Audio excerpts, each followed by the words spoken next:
Yeah, we can Welcome, go with everybody. This is episode 2 of a podcast in which, if you had watched our first podcast where we dive really deep into Silent Hill F, today we're going to change things up a little bit. We're going to, of course, talk about Silent Hill F, as mentioned in the previous episode, just a little bit more touch up in terms of the new game plus and the endings. So if you have not watched the first episode, please go back and watch that one before you come into this episode because there will be spoilers and some more deeper discussion about the differences between New Game and New Game Plus.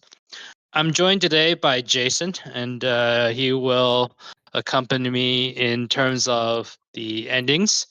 And since we're towards the end of the year, we will discuss our top 5 of 2025. Jason, welcome to the episode. Yeah, thanks for having me. Since we're coming towards the end of the year, do you have any notes or any remarks you would like to give before we close out the year? I have some. I mean, I do play a couple of games that's very um, significant this year, including the what's it called, the video game award, and they have a lot of good games and on the list that I played. So I can't wait to talk about those things. And yeah, overall, I think this year is a very exciting year because they have a lot of selections and different style of games. So yeah, can't wait to talk about those. Yeah, you're absolutely right. Without going further into it, we'll first start off with the Silent Hill F, and we'll talk about the video game awards. So let's get right into it.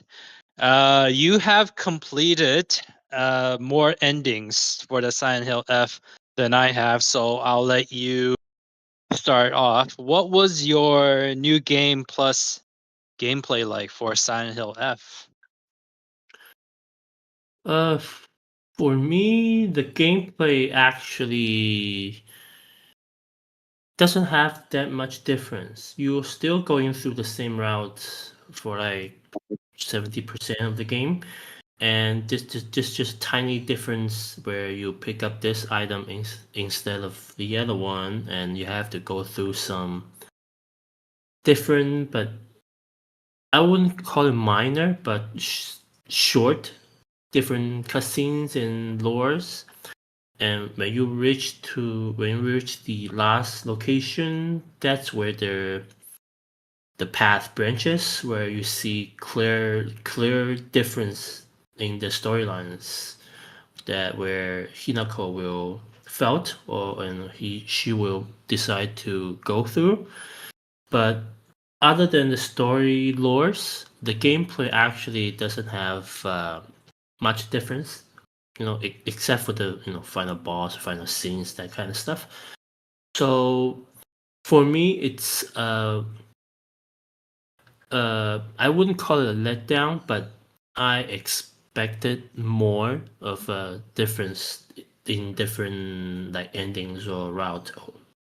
So yes, but I complete the there's only one last endings that I haven't complete. So, but judging by the gameplay format, you just simply go through the same route again, with minor changes. So it should take quite a short of time to complete. And as far as I hear, the last ending or true ending, uh, it fills you with a lot more information. So yeah, that's where I am right now. What about you, Sam? Well, that is very interesting that you brought that up. Thank you. And I have to say, you are correct. For anyone listening, there are no I would say there are no major side quests in Silent Hill F. There are some tasks and restrictions that you have to follow in order to get these endings. And for some people, if you are not paying attention, it's very easy to miss these endings. And one of these things is taking the red capsule that Shu gives you. That was in my first couple hours of playing the new game plus. That was very difficult because you relied so heavily on these pills to heal you and your sanity, and now it is a bit of a handicap, and you rely more on trying to find more health items and more items that gives you sanity and more items that gives you stamina. So I encourage more going out to find the items, but as you know with Silent Hill, the more you explore, the more enemies you're more likely to encounter. I believe you can agree with me on that, Jason. Yeah, yeah, I like it a lot actually. I believe I mentioned it last session as well.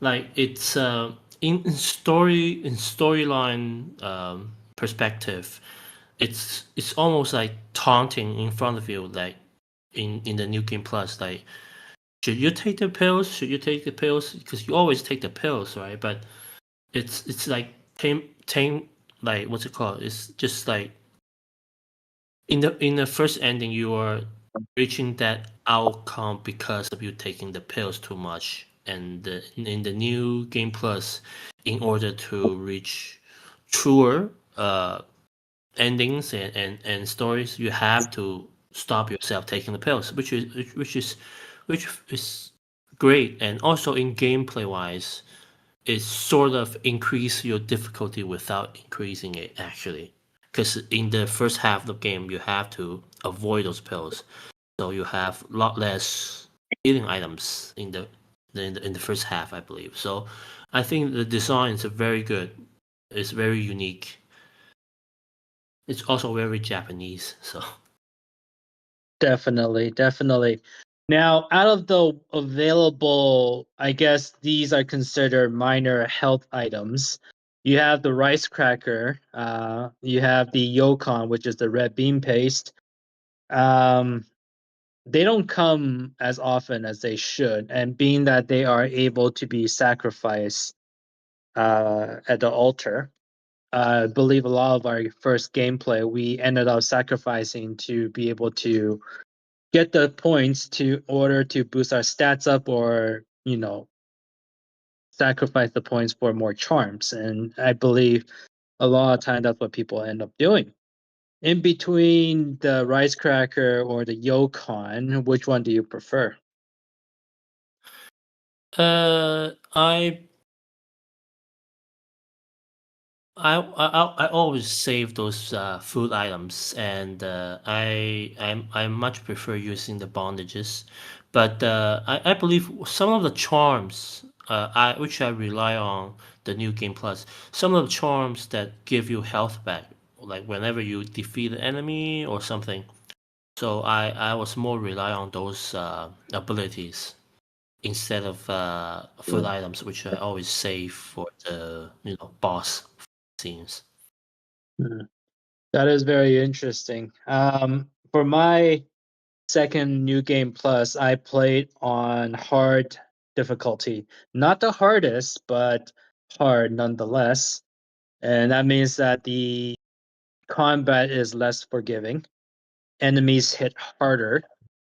And I had to rely on a lot of health items.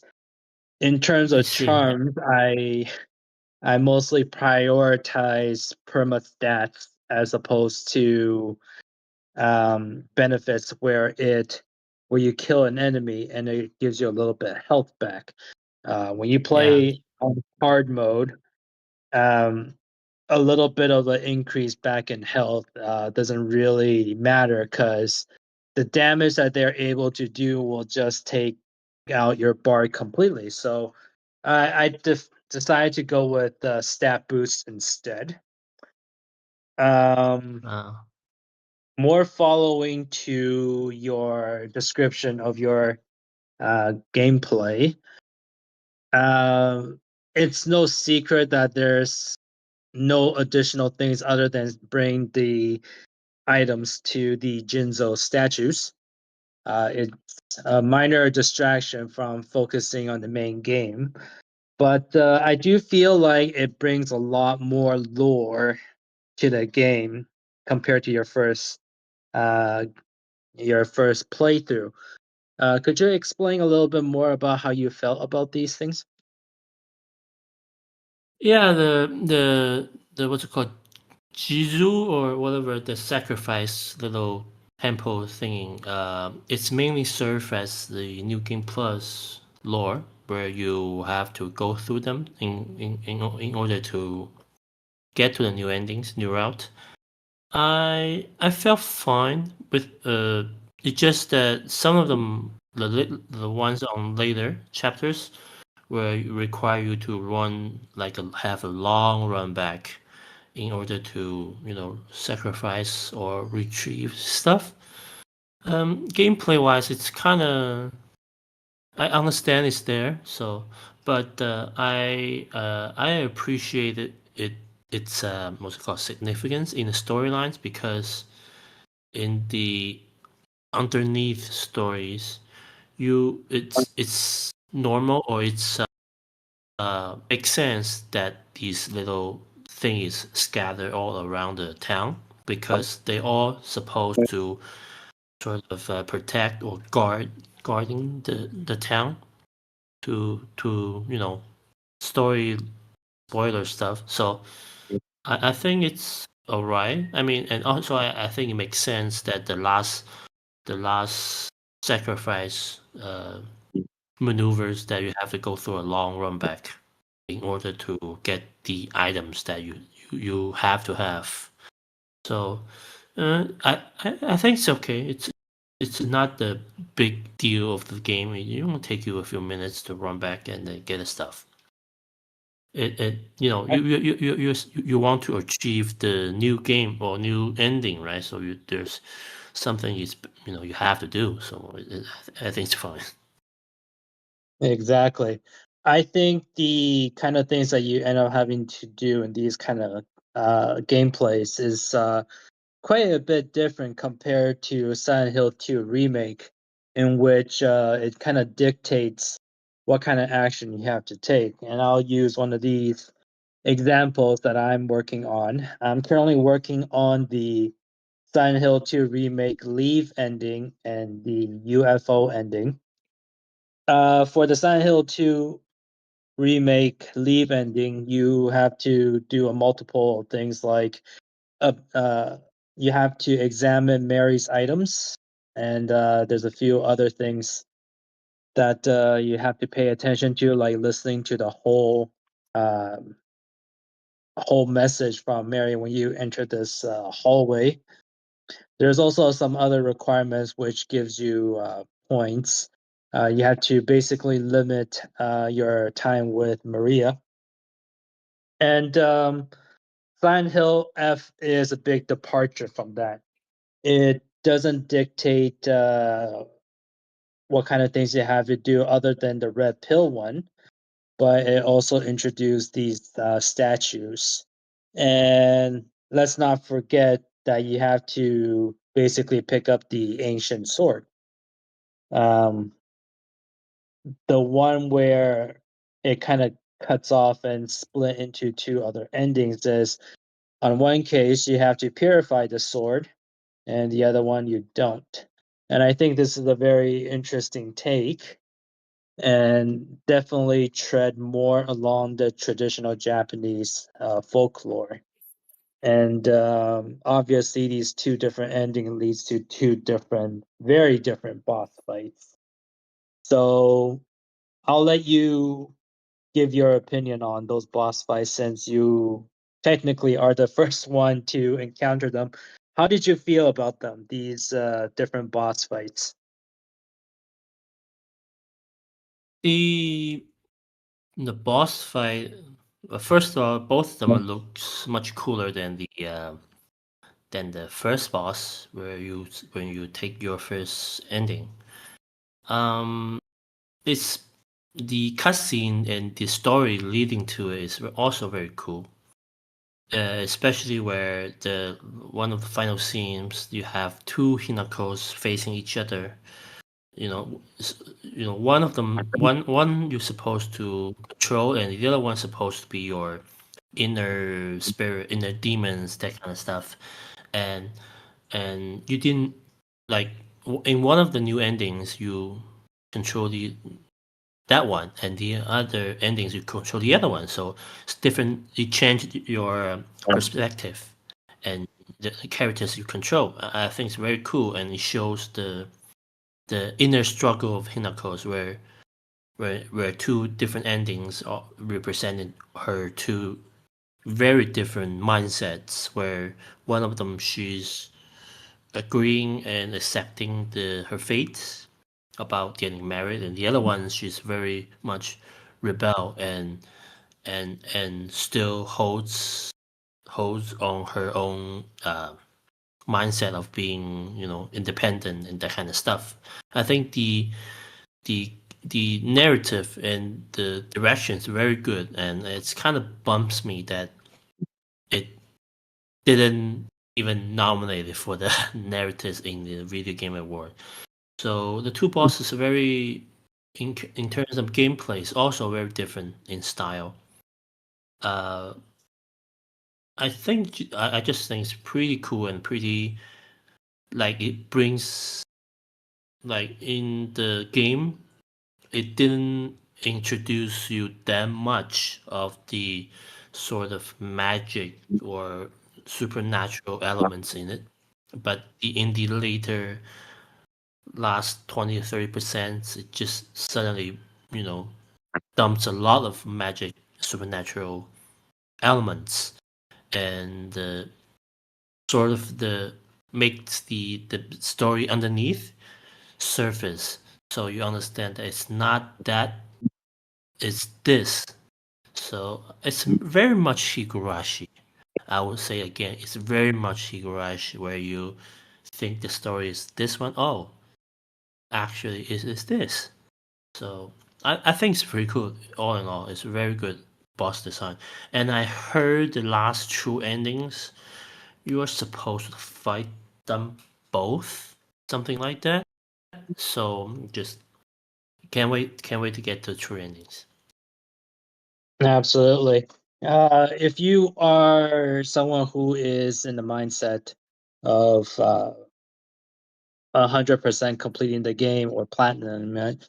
One of the trophies does outline that you would have to complete both of them and fight both bosses. Um, it's interesting.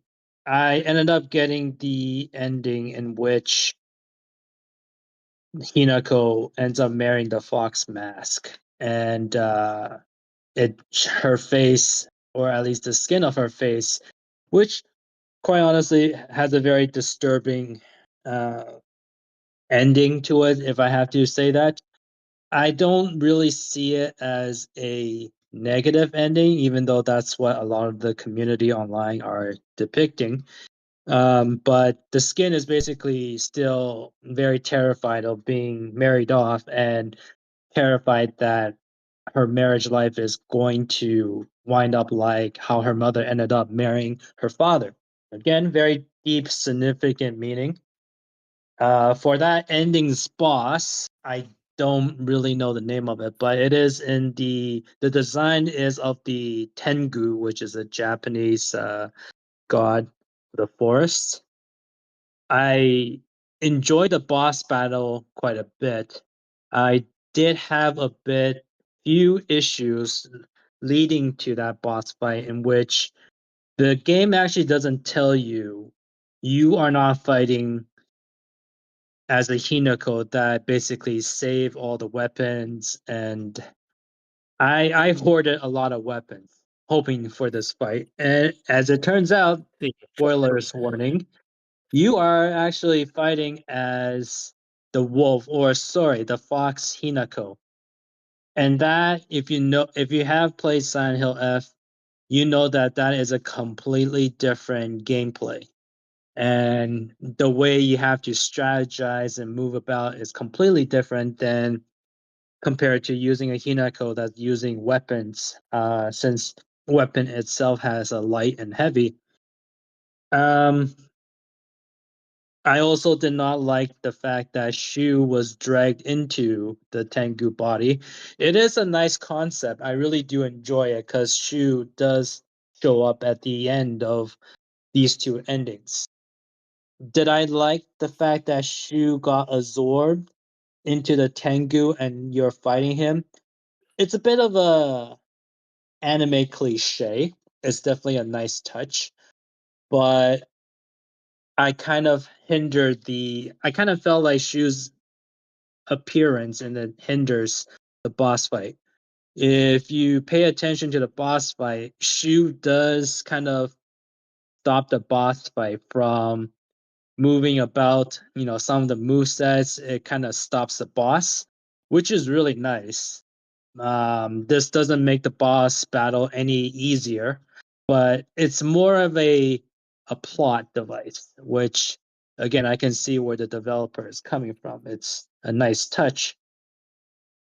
Um, for the If fox you spot, if you have you fought the fox the other boss?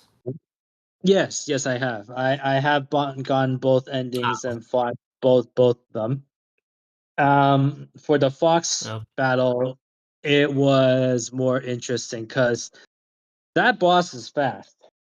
It moves around quite a bit, and being that it is an animal, it is a lot harder to predict how the boss is going to move. And just trying to understand the move set. And I'll tell you that fox can move about quite quickly and jump around. And it definitely took me a while to cope with the move set. Majority of the enemies in Silent Hill F, you know, on some level is a humanoid form.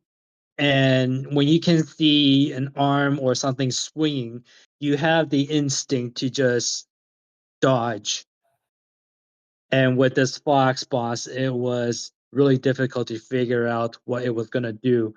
A pause strike was really quick, and 9 times out of 10, I had to eat that damage, and it was difficult. Yeah, there's no so time for learning curve, right? So you don't know his move set and how quick or slow he's acting. So absolutely, it's hard to dodge. absolutely. And the fact that the But fox is able uh, to summon enemies, that was a nice trick. And I definitely enjoyed the fox battle a lot more than the Tengu. Not that the Tengu boss battle was bad, it was different, but I definitely enjoyed the fox one a lot more. What about you? yeah, I think the Fox God boss fights in gameplay wise is much easier because I think half of the time you are fighting the spawns. You know the spawns from small to large monsters, which you already dealt with multiple times. So it's much easier to deal with them. And also, if you have the charms that gives you a little bit health back after you kill an enemy, so it's much easier to deal with them, and it gives you a little bit the health back. Where the other boss, because there's no spawns, there's only one of them. The charm's practically useless, but it's very useful in this boss fight, and it's a lot less aggressive in compared to the other one. I think so. Also fits with the narrative in the story, right? Because I think both of them are. Oh, but this one, the fox guy is much less hostile against you. So yeah, I felt it's much easier for that boss. Mm, definitely. Now, listeners, you will have to understand that we are most likely working towards a true ending. But Jason actually has went and achieved the UFO ending. Do you want to talk about that a little bit? Well, sure, but UFO the ending in Silent Hill franchise is always a little bit, jokes endings, and in this one, it's in Silent Hill F, it's you can achieve the very early. I would say you can just get the posters, the 3 posters, but you have to get them in order, and at the end of it, after you leave the Wrinkles house and you're supposed to go out on the mountain to the school, you just make a stop at the. Remember the cutscenes where they stop and look at the Chizurua, the little candy store, and they decide to make a detour because there's some monsters in front of it. You can just go Yep. straight to the place. Yeah, fight the monsters, and there's an item then you can pick up. And once you've done that, you get ending. And then there's a little lore or story in the style of comic book stuff where they have making conversations and stuff, and and pretty much it. But there's a little cameo in there though. You have to see it for yourself. But yeah, it's a quite. I would say it's a much better written UFO endings than most of the other Silent Hill games. It has what's it called, juice in it. It has context in it. So where in I believe Silent Hill Homecoming or something, there's a UFO showed up and there's some guy just yelled, I fucking knew it.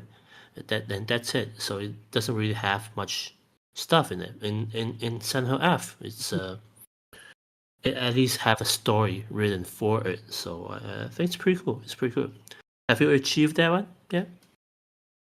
I have not, and it's most likely going to be on my final gameplay, my final playthrough. I suppose getting the last ending and the UFO ending, I'll probably do it on the same one. But I will say I am a little bit over overexposed in Exhaust. Silent Hill. Yeah, Yeah. overexposed, overexhausted. It's been a solid, I want to say almost 2 months, and I have to leave Silent Hill F a little bit in order to come back, and which is a good thing.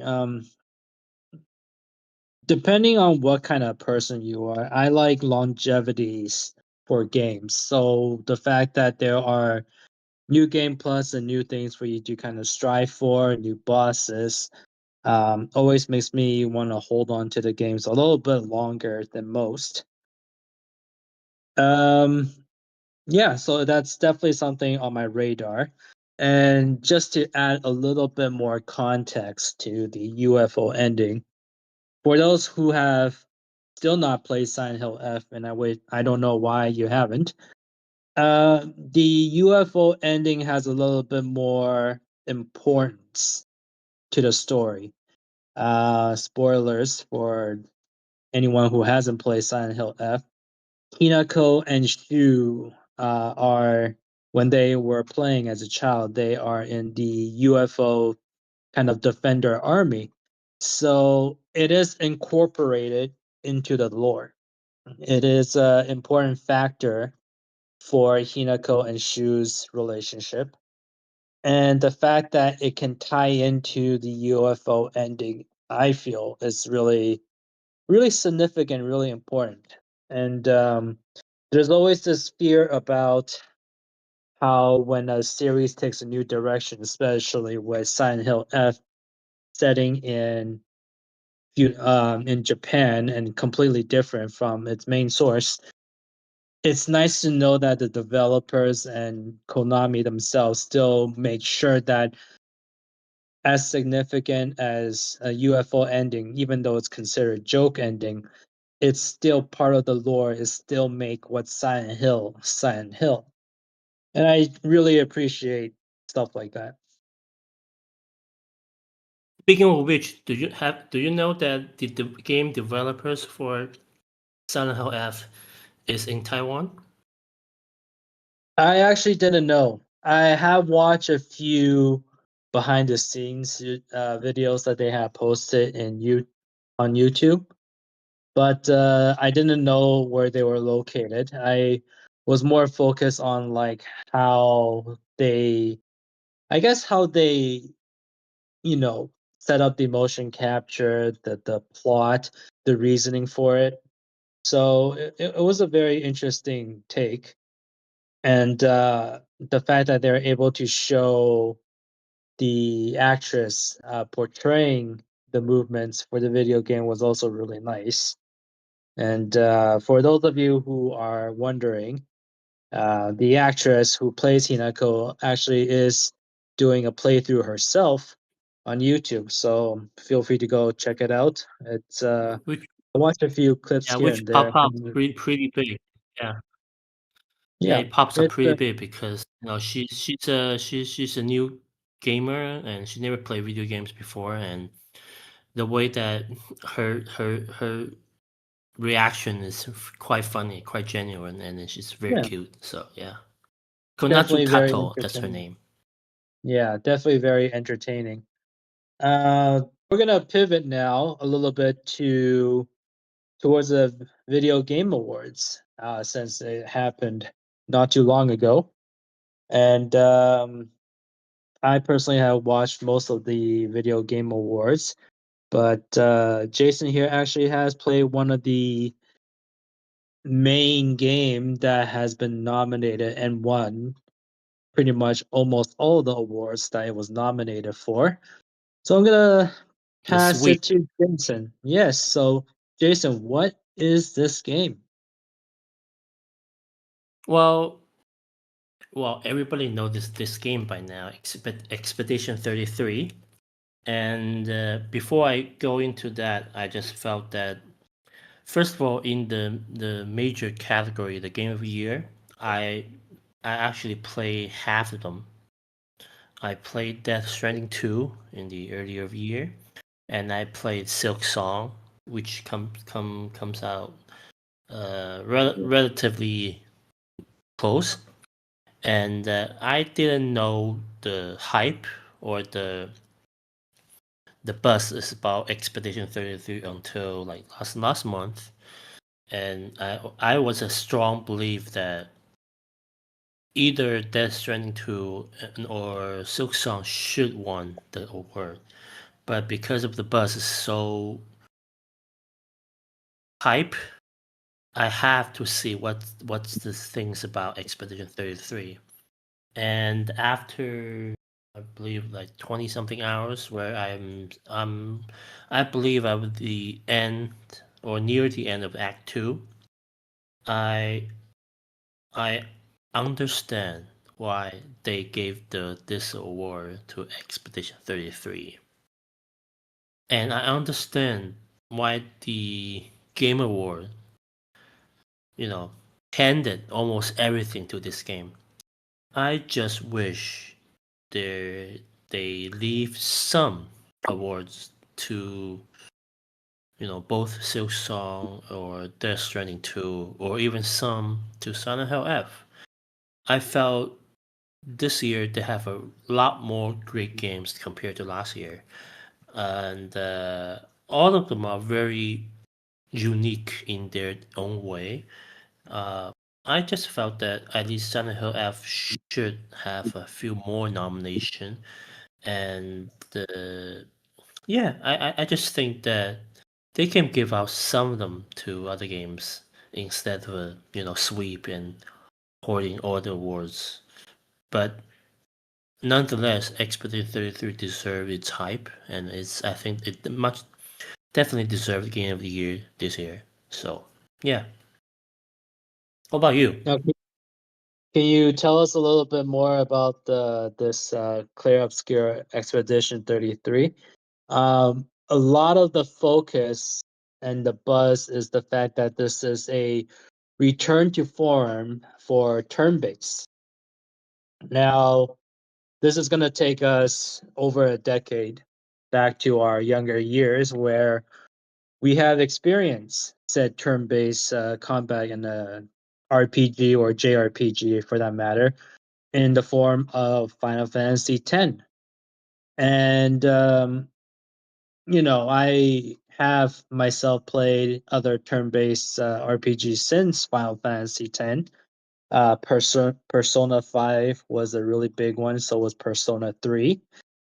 Um, I guess I can understand the hype, but since you've played the game, can you dive a little bit deeper why a lot of people are buzzing about Clear Up Scorn Expedition 33?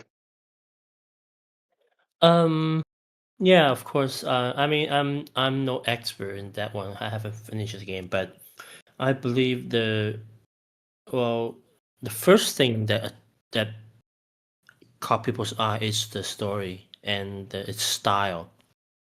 The game is developed by a French company, I believe, and right from the beginning, you can see the style and the tone and the environment difference from most of the Western RPG games, and also different from most of the JRPG games.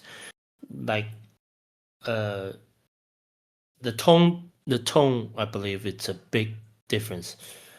The story in the beginning story is supposed to be a little bit apocalyptic environment where sort of like mankind supposed to go extinct soon, and each year you have people getting wiped out and disappear, and only leave fewer and fewer people left to suppose challenge and save the world.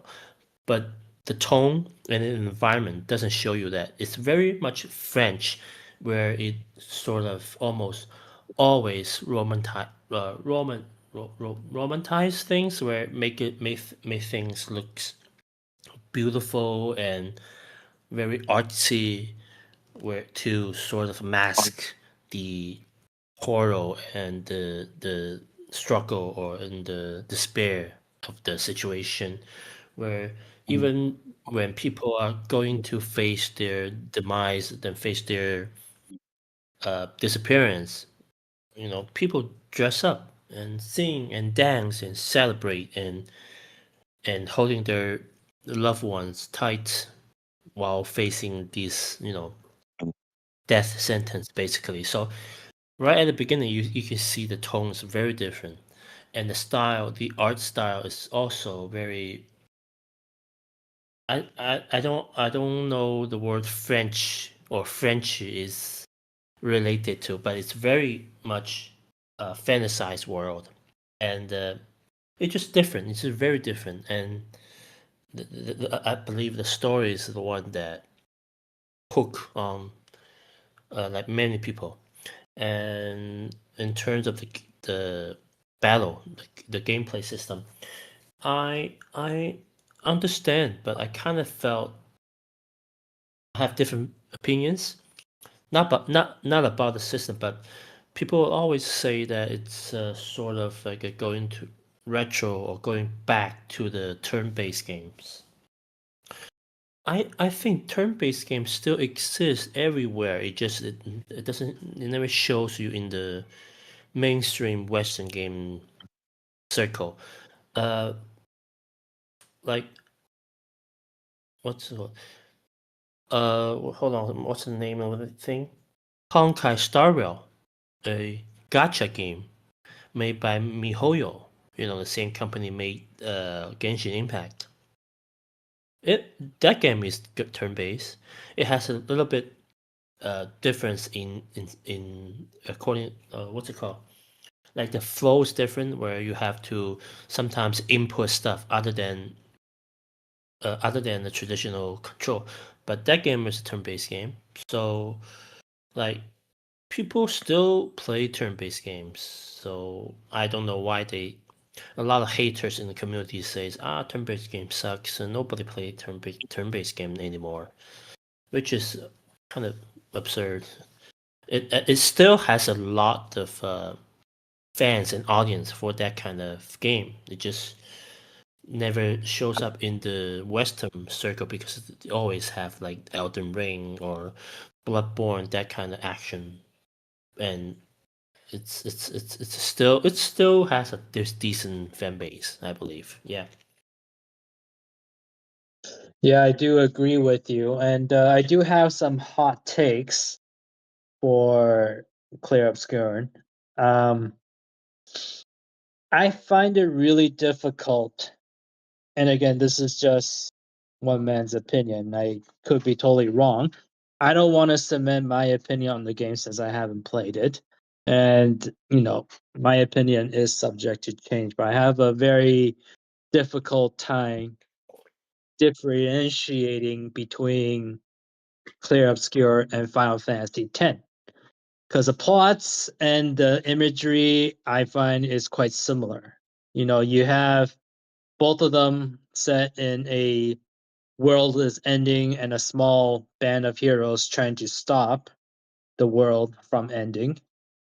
It's a RPG and turn based, conditionally, of It's course. very cliche.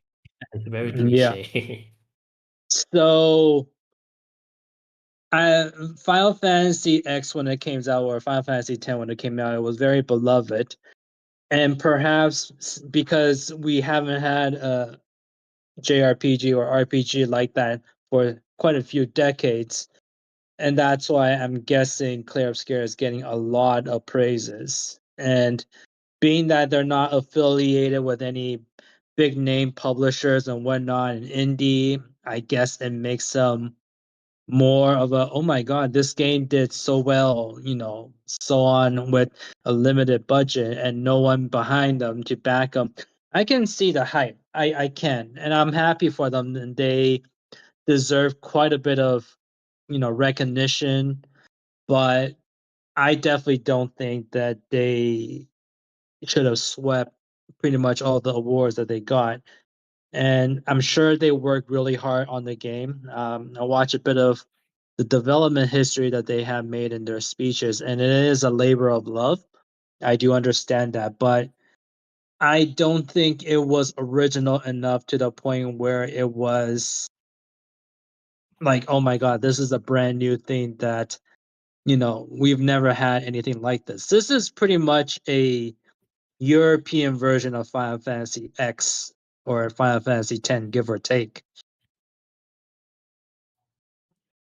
Yeah, I believe the video game awards trying to encourage independent publisher, or I mean developers, because the quality is very good.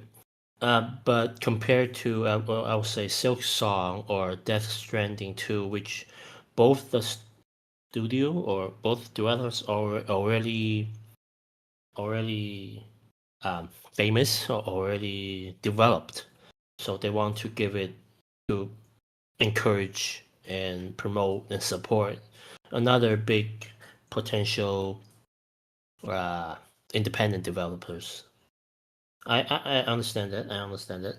I just felt that one or two of those more important awards will give it to other games. I mean, is it really necessary to nominate three characters from the game to the best performance? Especially one of them is significantly less in the game. So, but I yeah, definitely I agree wish with that. you. Yep, Yeah, I I wish definitely that agree with you. that award goes to Silent F. Yeah, because Especially, and performance is I pretty can good. understand. Yeah. I believe the best performance it was Jennifer English who portrayed Mael, and not to discredit her, but her performance was really good, and I can see why her performance in it was so beloved. But she was going against some of the very, very well-known voice actor and portrayer. Her co-star Ben Starr, who is also from Expedition 33, also portrayed Clive from Final Fantasy 16. Troy Baker portrayed a character or one of the villains of Death Stranding 2 is No, actually, no. Actually, you're wrong.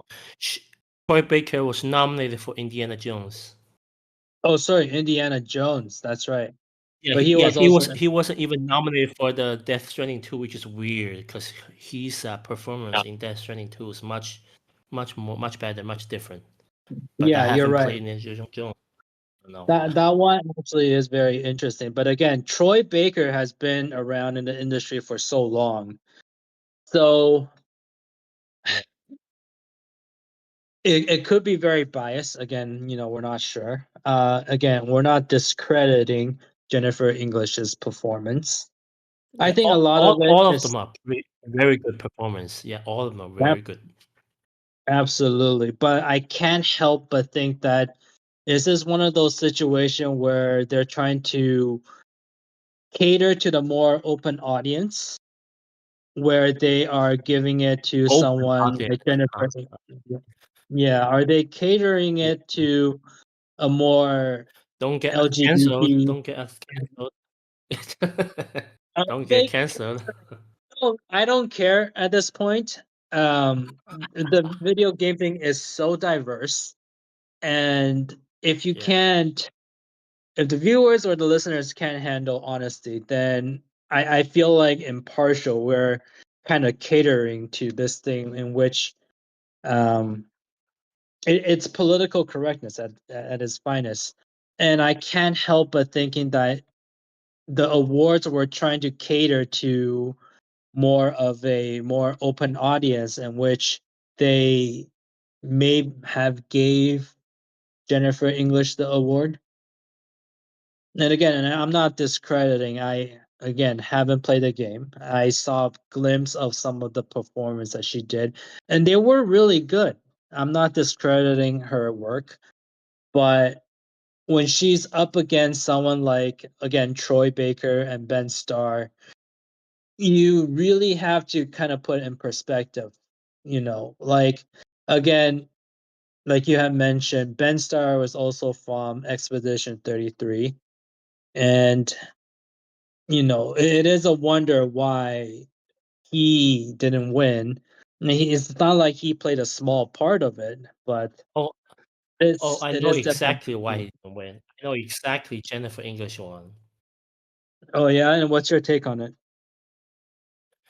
Well, if the video game award wants to go bold, not bold, more mainstream, they could have gave it to Charlie Cox because he's a mainstream actor in Hollywood. But in fact, his character is spoiler, not exist very long. And Ben Starr compared to Jennifer English's character, like the main character that he performed, is only shows up like half point of the game. So Jennifer English is actually the main character in the game, where she shows up from beginning to ending, and I believe have a lot more significant performance later on during the last act. So also I remember both Ben Starr and Jennifer English. They also played in Baldur's Gate 3, which is a big game last year, I think.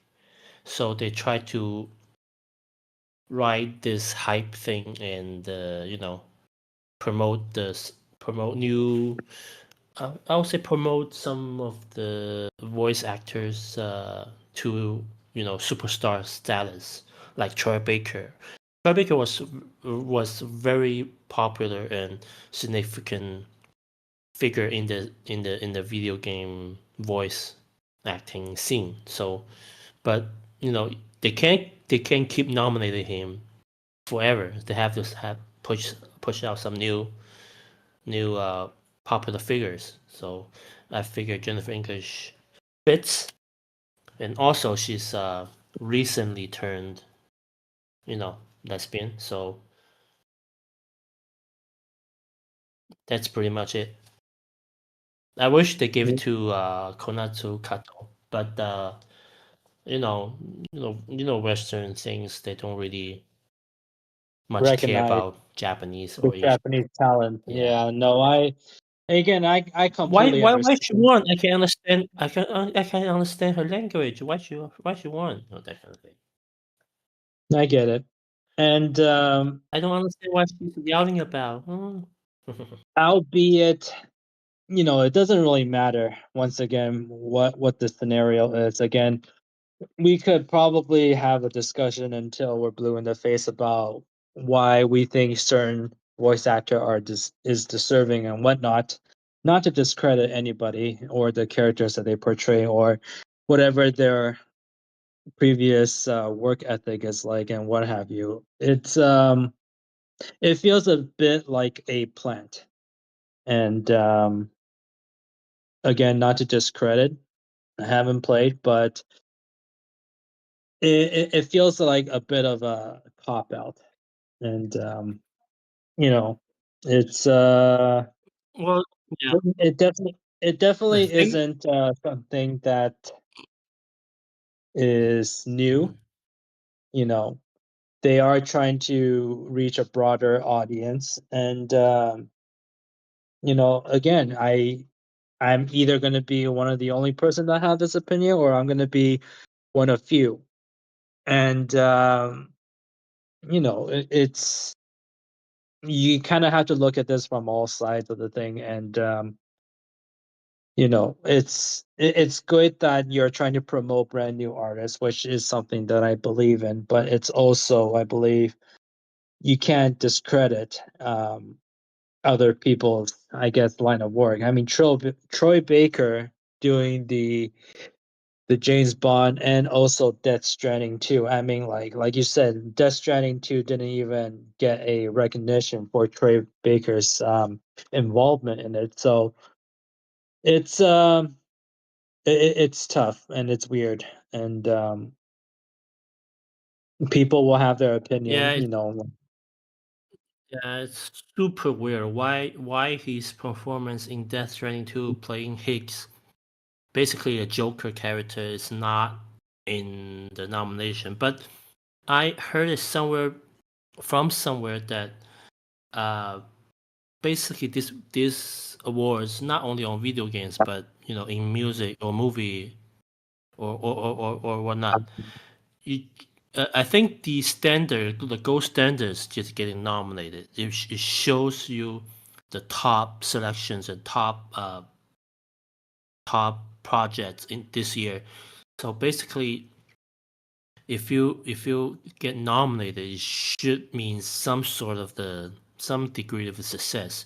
Now, who wants it? It's a different story because it all depends on the judges or whoever decided the winners in their mood or mind. Maybe this year the standard is different than the previous ones, so it's very uncertain. uh, the actual winner is. But I believe if you are nominated, you already just take it as it is. It already shows you that you are acknowledged, you are approved. In terms of who won the final award, it's you just don't get too hung up on this. Because Well, that's people also people have different. well, Yeah. that's also a very good point that you bring up. But like I said, it felt like there was no diversity in this year's video game awards, and it's Do it you have feels do you like have anything? Do you have any? Do you have different opinions than the video game award? Like, you think this category should give to this one, that kind of stuff? again, I haven't really played most of the ones that were nominated other than Silent Hill F. So I would like to rein back a little bit of my displeasure with the video game awards a little bit, just to keep myself in check. And again, it's only my opinion. I can be wrong, but there Do you was a believe lot you of should you should nominate it for Game of the Year? At least nominate it?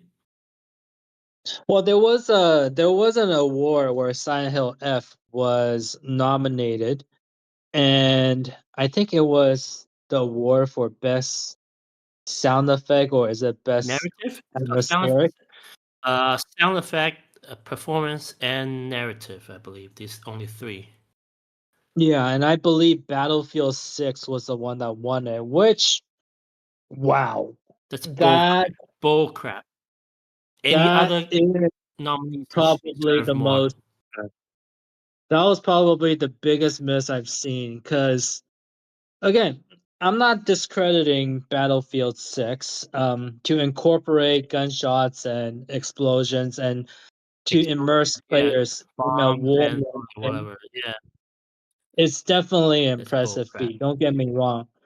But when you have a game like Silent Hill F where it takes you takes players into a more survival horror atmospheric, and it's you're not comparing the right kind of thing, because shots fire and explosions are a dime a dozen, whereas having an atmospheric where you feel like you're in a horror, especially playing as Hinako from time to time, I always felt like anything that could jump out really expresses these kind of emotions to a players. So I thought that was the biggest myth. But That's it also doesn't take yeah. away it doesn't take away from the fact that the Expedition 33 won, I believe it was 9 awards. And again, it just shows Yeah, that pretty much everything. it shows that there's lack of diversity, and it pretty much made it seem like the VGA was just it really is the Expedition 33 awards. And that probably could in itself be its own thing. But definitely some things that I kind of felt like were skewed towards Expedition 33's favor. And again, I'm happy for them. I don't think I am not saying that they don't deserve it, because again, it is a labor of love of that project. But for someone that has played video games as long as you and I have, for me, it wasn't something new. It was something that even back in Final Fantasy X had already done. The plot and premise are similar. And you want to talk about colors and like the artistic, like the artistic, you know, ambiance and what have you. Final Fantasy X did it first too.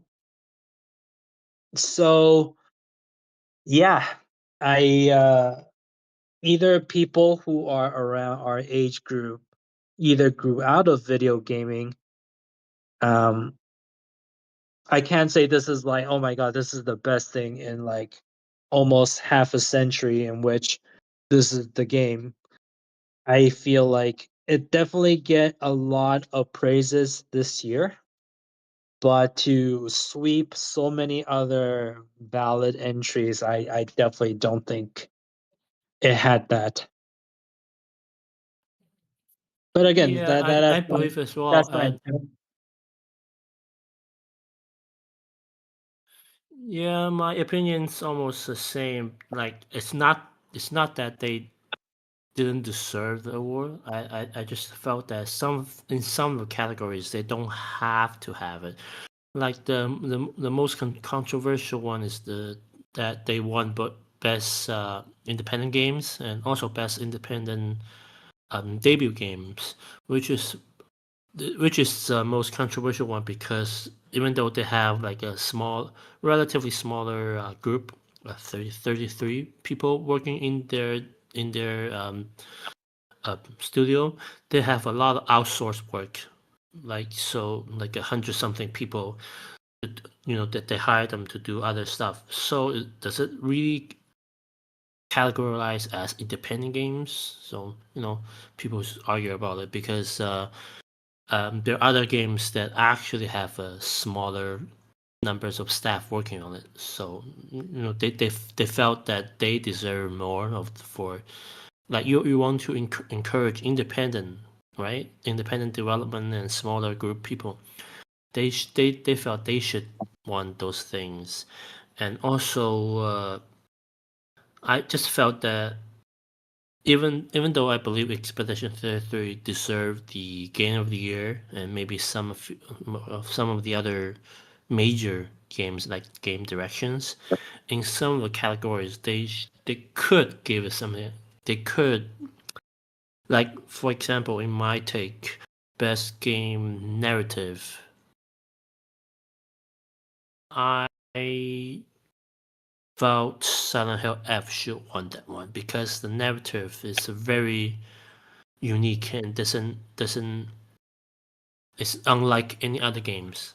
If you play the game, you know, like you constantly switch from one character's perspective to another, and it's the story it's much different stories, and I felt it should give out to yeah, and also best music. I have to admit, Expedition 33 has great music, but I just felt very, very bad, and also very sad that Silk Song or Death Stranding 2 also have great soundtracks that didn't won. Yeah, it's similar, like best, what's it called, best game, action game or whatever. I felt that they should give at least one award to Death Stranding 2. Like, can you believe it actually won nothing? And Yeah. Silent Hill, I mean, Silk Song only won one. It's like best action adventure game. It's criminal. Both of those two games won nearly nothing, and it's not to discredit or